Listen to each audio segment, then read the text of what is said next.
오늘부터 우리 5월까지 6월 중순이 될까요? 사사기의 말씀으로 함께 수요예배 은혜를 나누고자 합니다.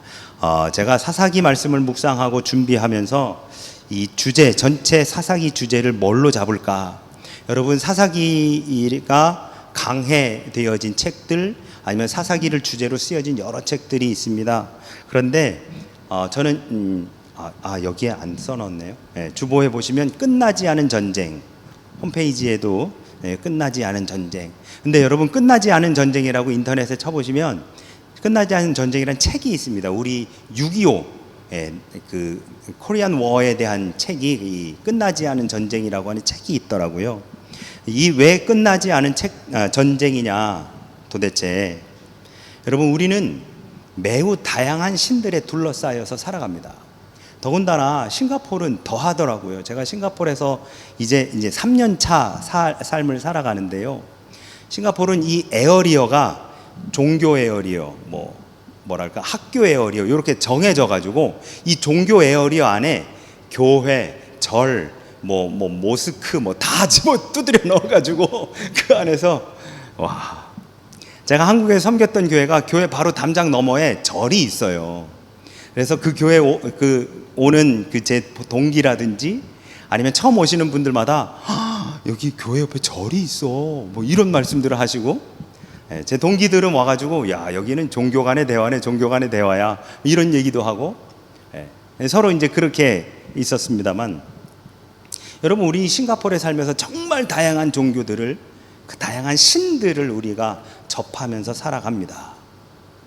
이게 그리스 신화에 나오는 신들 중에 일부라고 해요.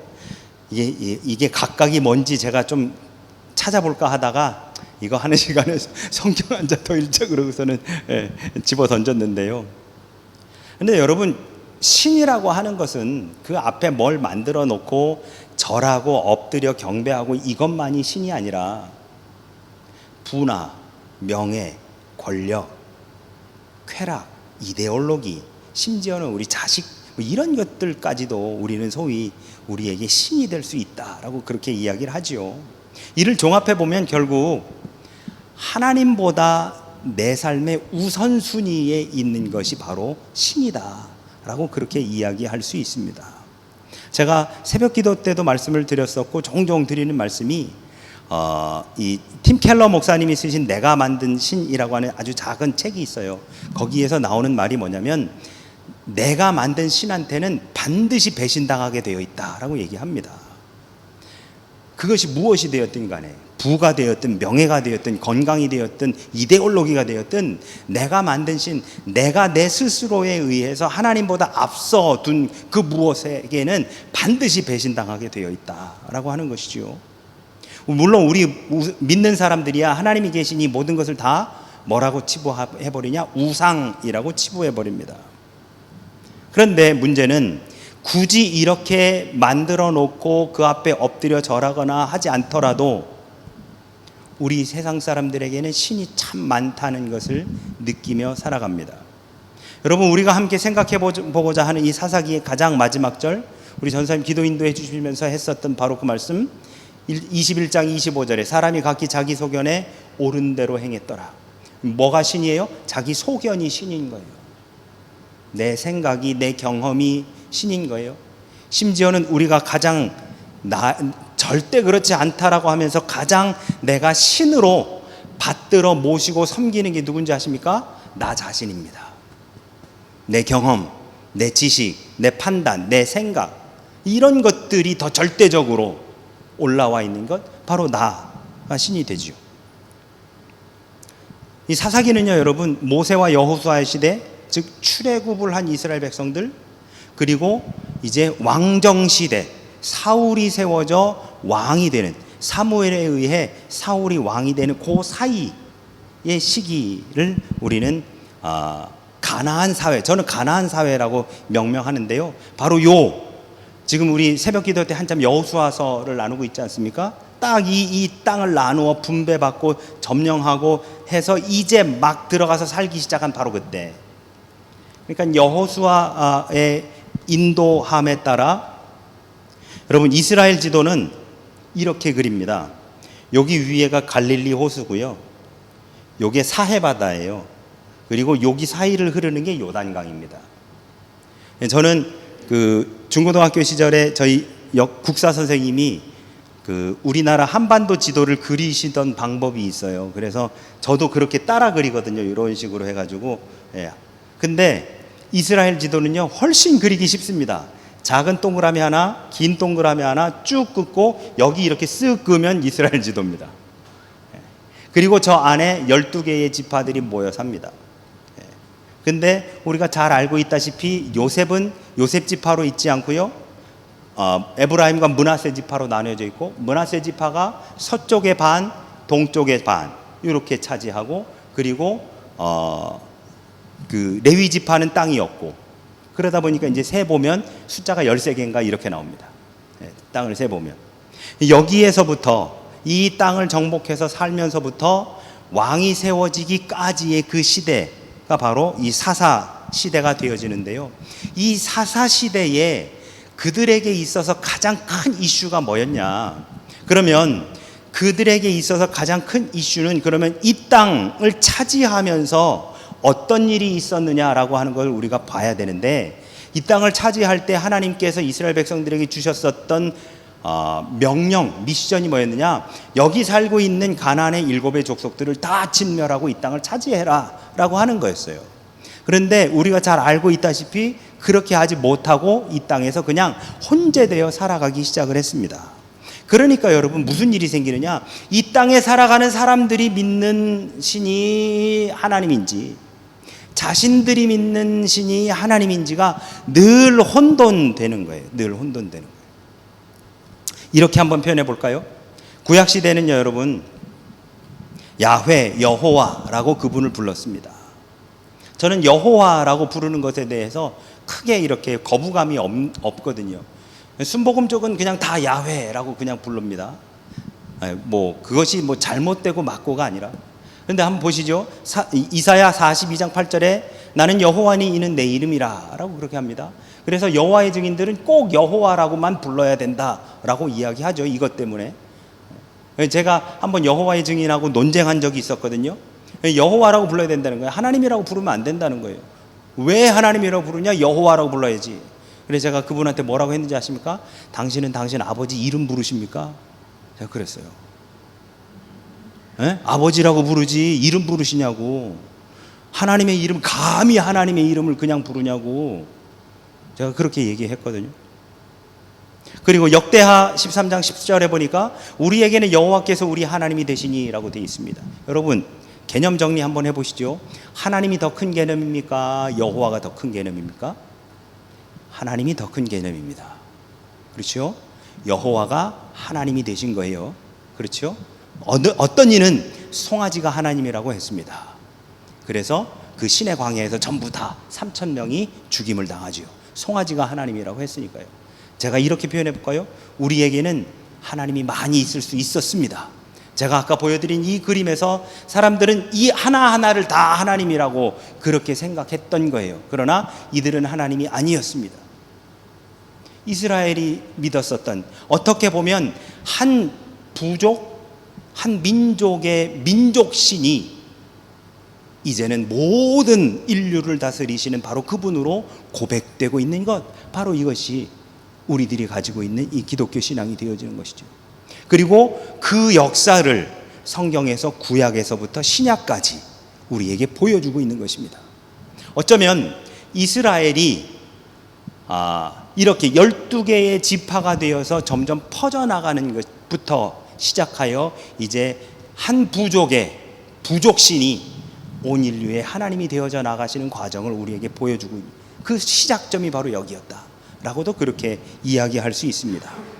결국 가나안 당시 사회는 여호와를 하나님으로 고백할 것인지 아니면 그 시대적 영향과 경향을 따라 그들이 차지한 땅에 살고 있었던 그 가나안 족속들이 믿는 그 신을 하나님이라고 할 건지를 늘 고민하고 그리고 선택하며 살아갔었던 시대가 바로 이 시대였었던 것이죠. 사사기는 바로 이러한 시대를 배경으로 쓰여진 책이 사사기입니다.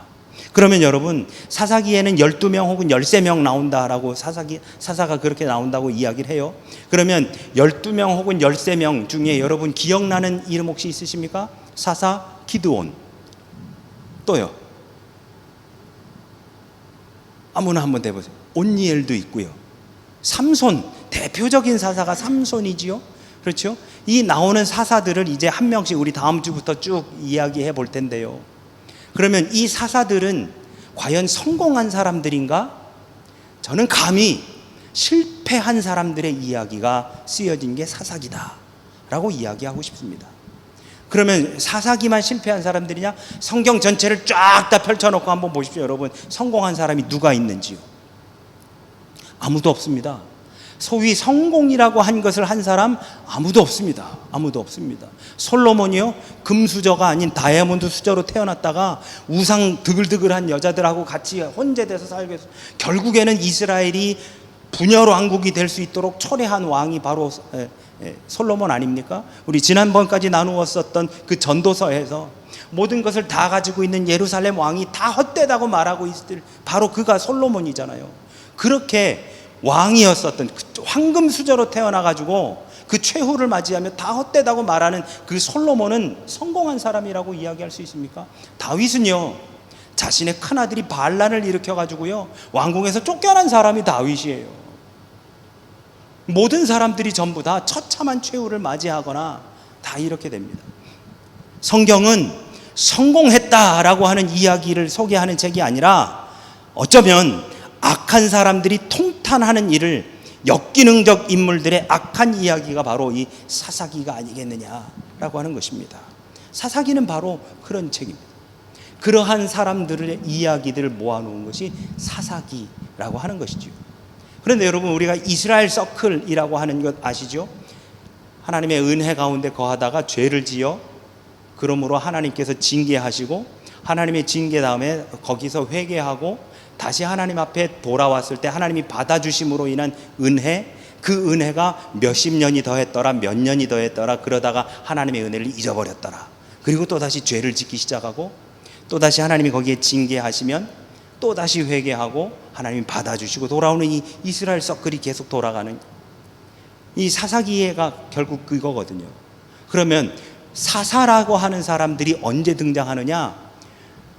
바로 이 회개하고 하나님께서 은혜 베풀어 주시는 타이밍에 등장합니다. 그러면 그 사사가 등장하여 결국에 뭐 해야 되느냐? 하나님께서 우리에게 베풀어 주신 은혜가 계속해서 그들 마음속에 남아있도록 해주는 것이 사사의 역할이 아닐까요? 그런데 누구는 40년이고 누구는 12년이고 뭐 이렇게 지나가면 그 기간 동안 어떻게 되느냐? 하나님의 은혜를 망각하는 거예요, 사람들이. 언제 그런 일이 있었지? 언제 하나님이 나를 구원해 주셨지? 언제 하나님이 내게 베풀어 주셨지? 라고 또 다시 죄를 짓는 이 이스라엘 서클이 돌아간다는 것은 사사가 제대로 역할하지 못했다는 이야기를 하고 있는 겁니다. 그렇다면 도대체 왜 이런 것들이, 즉 이러한 실패한 이야기들이 왜 성경에 쓰여 있을까? 왜 실패자에 대한 이야기들이 쓰여져 있는 것일까?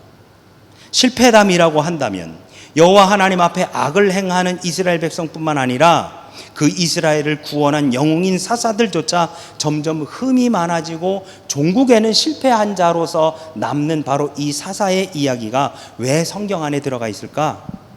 이에 대해서 이렇게 대답할 수 있을 것 같습니다. 그렇기 때문에 복음이다. 여러분, 성공한 사람들이 그것이 뭐 세상적인 성공과 성경에서 말하는 성공과 기준이 다르네 뭐 이거 다 차치하고 소위 우리가 그냥 떠올리는 성공한 사람들이 성경에 기록되어 그 사람들만 기록되어 있다면 성경은 우리하고는 동떨어진 얘기일 겁니다. 우리하고는 아무 관련이 없는 얘기가 될 거예요. 죄송하지만 실명을 거론해 죄송하지만 일론 머스크나 이재용 회장이나 이런 사람들이 성경에 등장한다면 우리하고는 완전히 차원이 다른 얘기가 되는 거죠. 그건 그 사람들이고. 그런데 여러분, 성경에 등장하는 모든 사람들이 우리처럼 사는 사람들이에요. 아주 평범하게 일상 살아가는 사람들. 그런 사람들이에요. 여러분, 우리가 이제 몇 주 뒤에 나누겠습니다만 삼갈이라고 하는 사사가 등장합니다. 삼갈이 뭐 했냐면요, 소모는 막대기 가지고 블레셋 군사를 300명을 죽인 사람이에요. 네. 저는 삼갈의 이야기가 성경에 3줄인가 나옵니다. 삼갈을 읽을 때면 저는 늘 떠올리는 사람이 있어요. 그게 누구냐면 그 대장금입니다. 대장금. 이번 그 설 연휴 때 유튜브에서 대장금 정주행을 계속 들어주더라고요. 그래서 저 조금 보면서 그렇게 했었는데, 왜냐하면 조선왕조 실록에 대장금이 딱 한 줄 나온다고 하죠. 그거를 가지고 작가의 상상력을 가지고 대장금이 뭐 수락관으로 처음엔 들어갔다가 거기에서 억울한 누명을 쓰고 제주도에 팔려갔다가 거기에서 또다시 의녀가 돼서 다시 되돌아오고 결국에는 그 어머니의 누명까지도 다 벗어나는, 그래서 결국에는 여인인데도 왕의 주치의가 되는 이 대하 드라마를 써내려간 그 작가의 상상력, 그 몇 줄 안 되는 삼갈에 대한 이야기, 소모는 막대기를 가지고 블레셋 병사 몇백 명을 죽인 바로 이 삼갈의 이야기를 읽으면서, 와, 삼갈 진짜 최고의 사람이구나, 대단한 사람이네 라고 하는 것을 보는 게 아니고요, 딱 우리네 이야기구나 라고 하는 생각이 듭니다. 우리네 이야기. 소모는 막대기 가지고. 여러분, 소모는 막대기가 오늘로 얘기하면 뭐 같은 걸까요? 스마트폰 같은 거예요.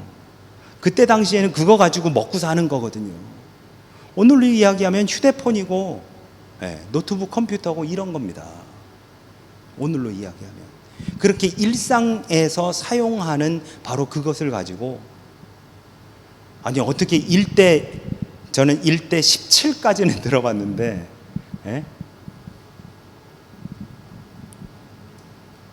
성경은 늘 자비로우시고 은혜로우시고 사랑이신 바로 그 하나님이 죄인된 인간을 구해 주셨다는 이야기가 담겨져 있는 게 성경입니다.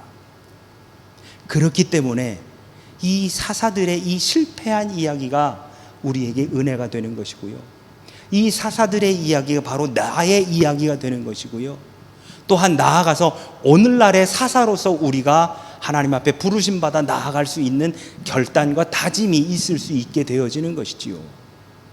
어마어마한 골리앗처럼 기골이 장대하고 그렇게 하고 잘 훈련받은 사람이 1대 300으로 싸워가지고 이겼다? 그럴 수 있지 라고 생각할 수 있지만, 그렇지 않은 아주 작은 사람이 소모는 막대기 하나를 가지고 그들과 싸움 300명, 600명을 이겼더라라고 하는 바로 그 한 구절의 이야기를 가지고 우리는 그 안에서 무수히 많은 상상력, 이 영적인 상상력을 가지고 성경을 읽을 수 있게 되는 것이죠.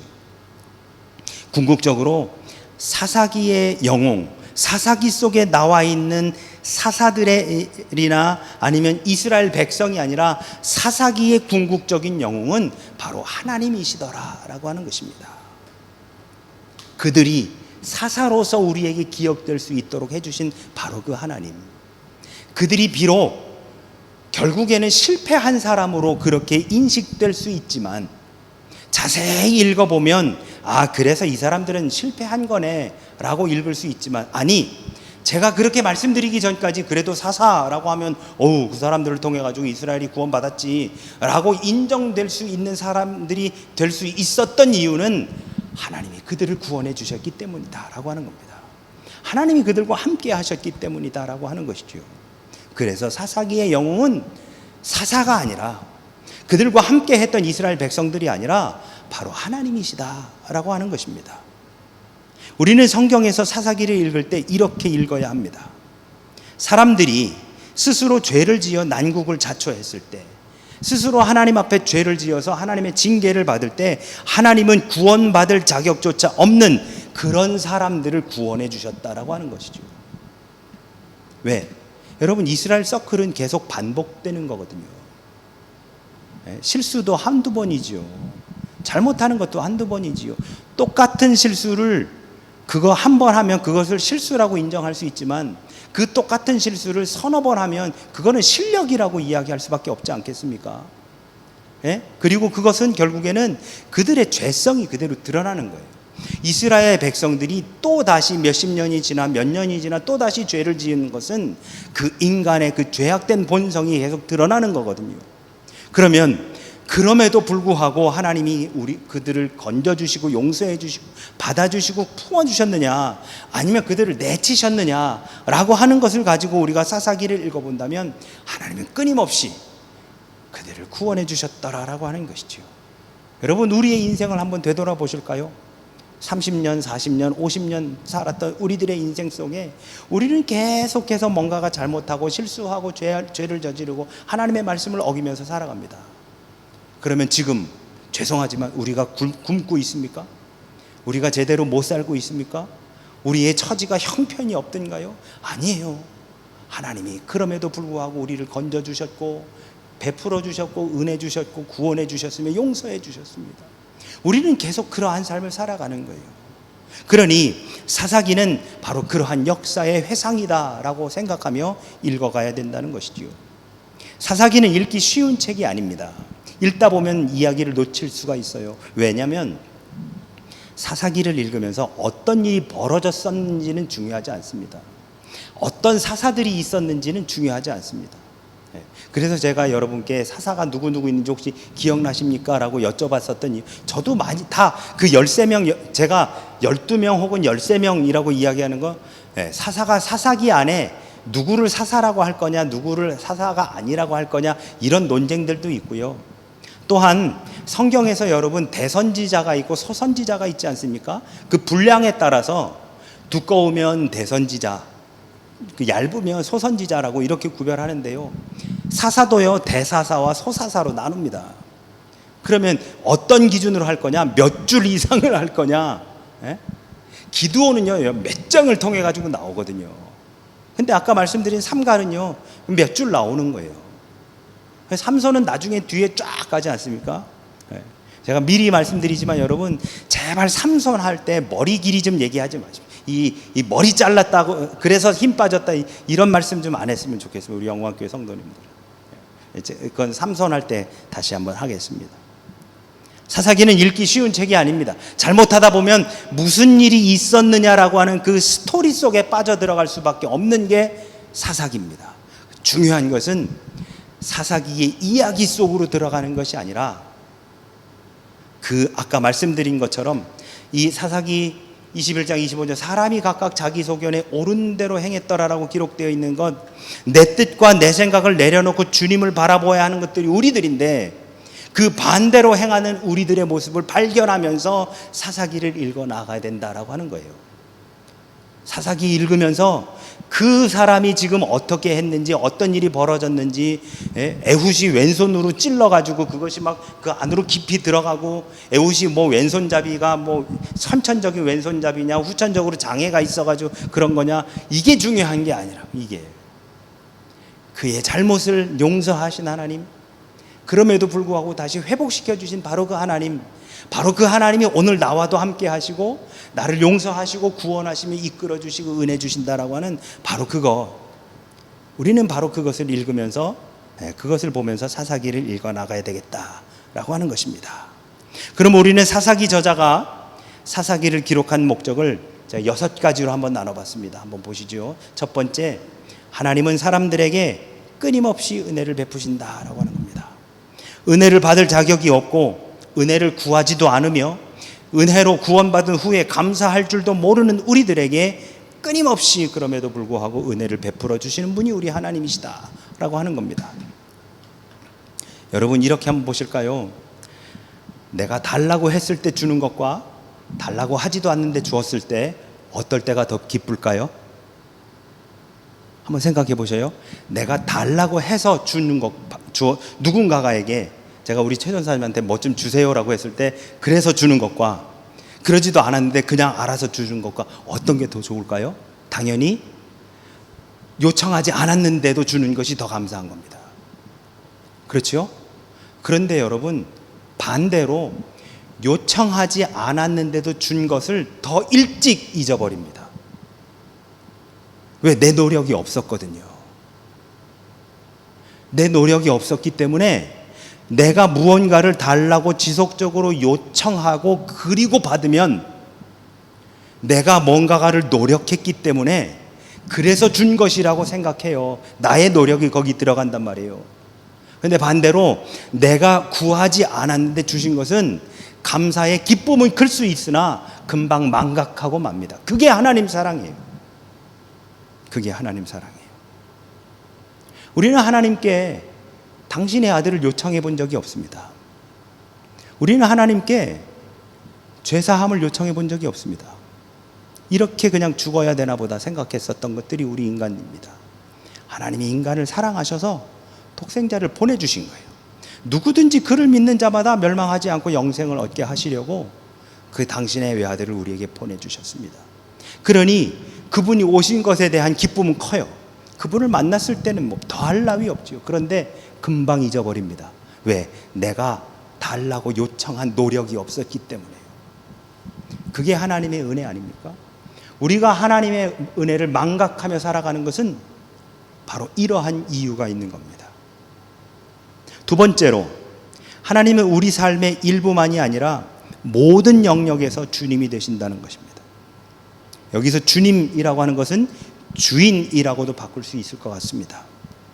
하나님은 이스라엘이 가나안 땅 전체를 차지하기를 바라셨지만 이스라엘은 일부 지역에 머물며 그 땅 거민들과 동거하는 방법을 터득했습니다. 그 땅을 하나님의 말씀대로 온전히 차지하고 들어간 것이 아니라 그 땅에서 살 수 있는 방법을 터득해 나간 것입니다. 다시 말해서 그들은 하나님을 온전히 거절하지도 않았고 온전히 받아들이지도 않았습니다. 받아들이는 듯 아닌 듯. 여러분, 하나님은 우리의 삶 일부가 아닌 전부를 원하십니다. 믿으십니까? 그런데 사사기에서 이스라엘 백성들은 가나안 땅에 정착하면서부터 하나님의 말씀을 온전히 따르지도 않았고 온전히 안 따르지도 않습니다. 따르는 듯 안 따르는 듯. 이렇게 보면 따르는 것 같은데 저렇게 보면 지들 마음대로 살고 있고, 순종 반 불순종 반. 딱 우리들 아니던가요? 딱 우리들. 네.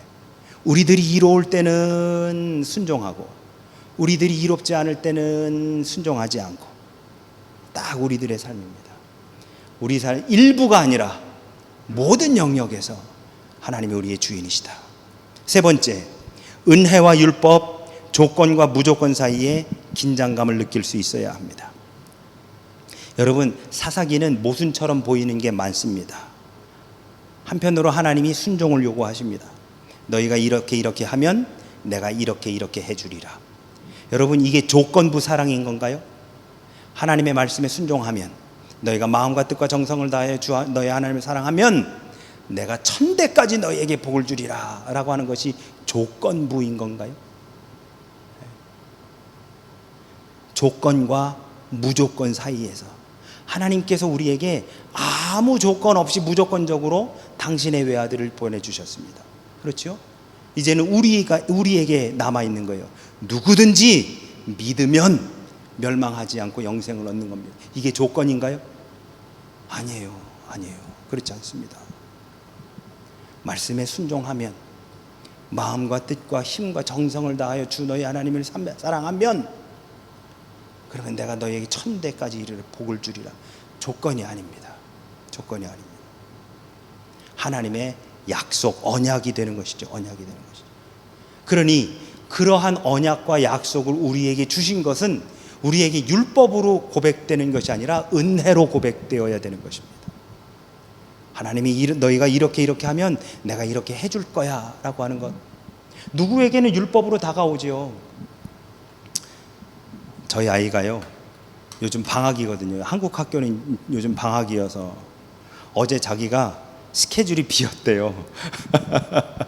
그래서 제가 교회로 와 그러면, 어제 이제 우리 전사님 출근 안 하셔서 마태룸 비어 있으니까 마태룸에서 너 공부해. 그리고서 제가 마태룸에다가, 그래서 너 마태룸에서 이렇게 해가지고 숙제 다 하면 아빠가 아이스크림 사줄게. 그러면 안 하면 아빠가 한번 생각해 볼게. 근데 여러분 한번 생각해 보셔요. 제가 너 이렇게 하면 사줄게 라고 하는 말은 안 하면 안 사준다는 말일까요? 아니에요. 그렇게 하든 안 하든 아빠가 아이스크림 사준다는 거예요. 교회 평일에는 문이 다 잠겨 있어가지고 저희 아이는 휴대폰이 없어서 차라리 아예 코로네이션 프라자 앞에서 만났습니다. 숙제 하나도 시작도 안 했는데 이미 거기에 있는 페어프라이스에서 아이스크림 하나 뚝딱 하고 그리고 와가지고 숙제를 했어요. 너희가 하나님 말씀에 순종하면, 마음과 뜻과 힘을 다해 주 너의 하나님을 사랑하면 천대까지 내가 복을 줄게 라고 하는 것은요, 이미 복을 주실 마음을 충분히 가지고 계시고 하시는 말씀이지 조건으로 다가오시는 것이 아니더라 라고 하는 것이죠.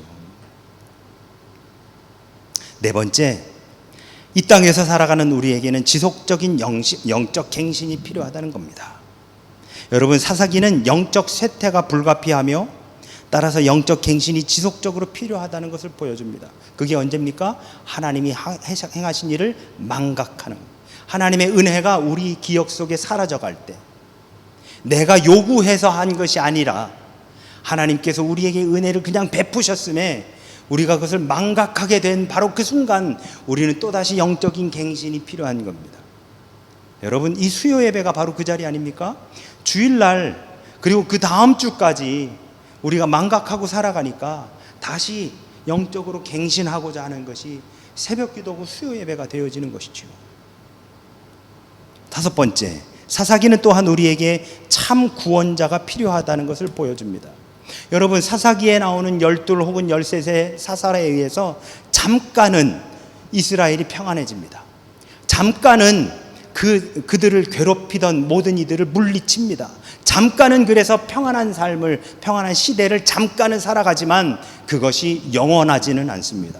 그래서 사사기는 우리에게 참 구원자, 정말 영원한 그 평안함을 주시는 진정한 구원자가 필요함을 우리에게 말씀해 줍니다. 그래서 여러분, 마지막 사사는 사무엘이지만 최후의 사사는 예수 그리스도이심을 믿습니다. 마지막 사사는 사무엘이지만 최후의 사사는 예수님이십니다. 마지막 여섯 번째로, 사사기는 우리 눈앞에 어떤 일이 벌어지고 있든 하나님이 주관하시고 다스리심을 보여주는 것이 바로 사사기입니다.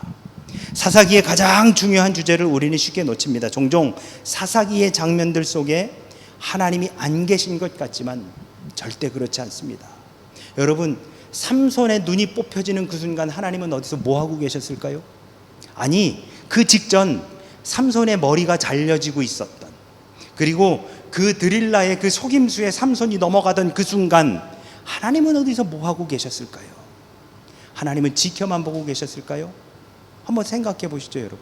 제 신학교 다닐 때 한 번은 토론 시간에 이것을 가지고 토론한 적이 있습니다.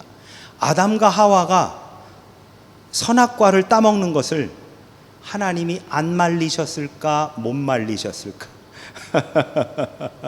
여러분, 어떻게 생각하십니까? 아담과 하와가 선악과를 따먹는 것을 하나님은 안 말리셨을까, 못 말리셨을까?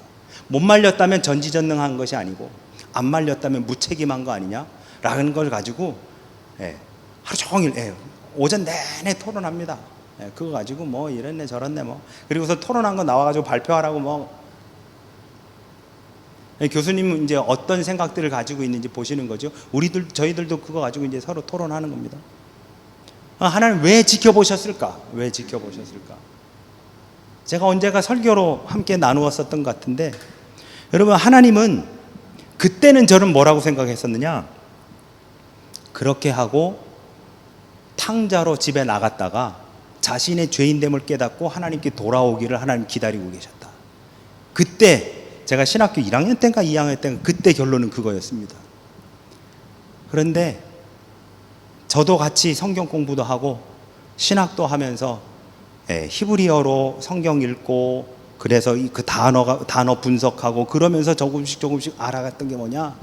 그게 아니라 하나님이 주인임을 알려주고자 하신 것이었다라고 하는 거예요.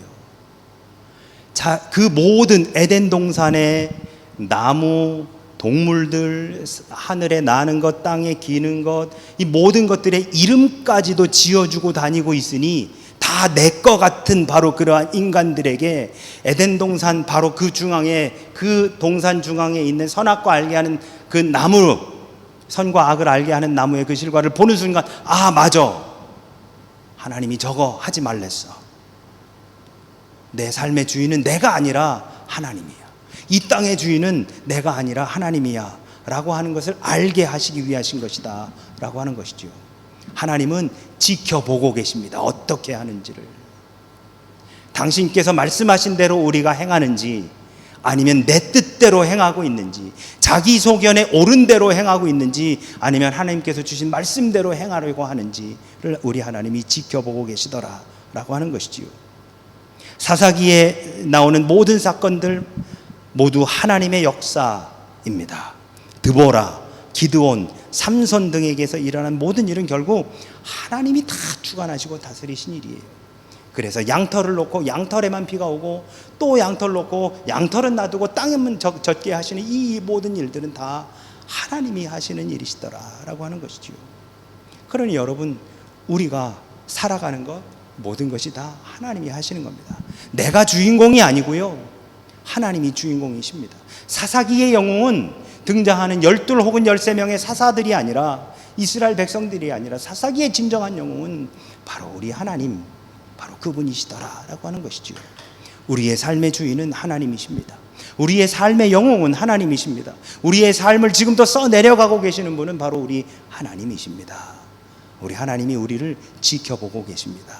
당신의 뜻대로 행하는지, 아니면 내 소견에 옳은 대로 행하는지, 나한테 유익이 있으면 순종하고 나한테 해가 있으면 불순종하고 이리 왔다 저리 갔다 하는지, 우리 하나님 지금도 우리를 지켜보고 계십니다. 사랑하는 여러분, 하나님 앞에 나도 한 사람의 사사로서 이제 그 사사기 안에 주인공으로 살아간다라고 하는, 비록 사사기의 모든 주인공들이 다 실패자라고 그렇게 고백될 수 있다 할지라도, 그렇기 때문에 하나님의 역사가 위대하고, 그렇기 때문에 하나님의 은혜가 너무너무 놀랍다라고 하는 그 사실을 마음속에 새기시면서 우리 남은 한 주간도 주님 안에 승리하시는 저와 우리 모두가 되시기를 예수 그리스도 이름으로 축원합니다. 아멘.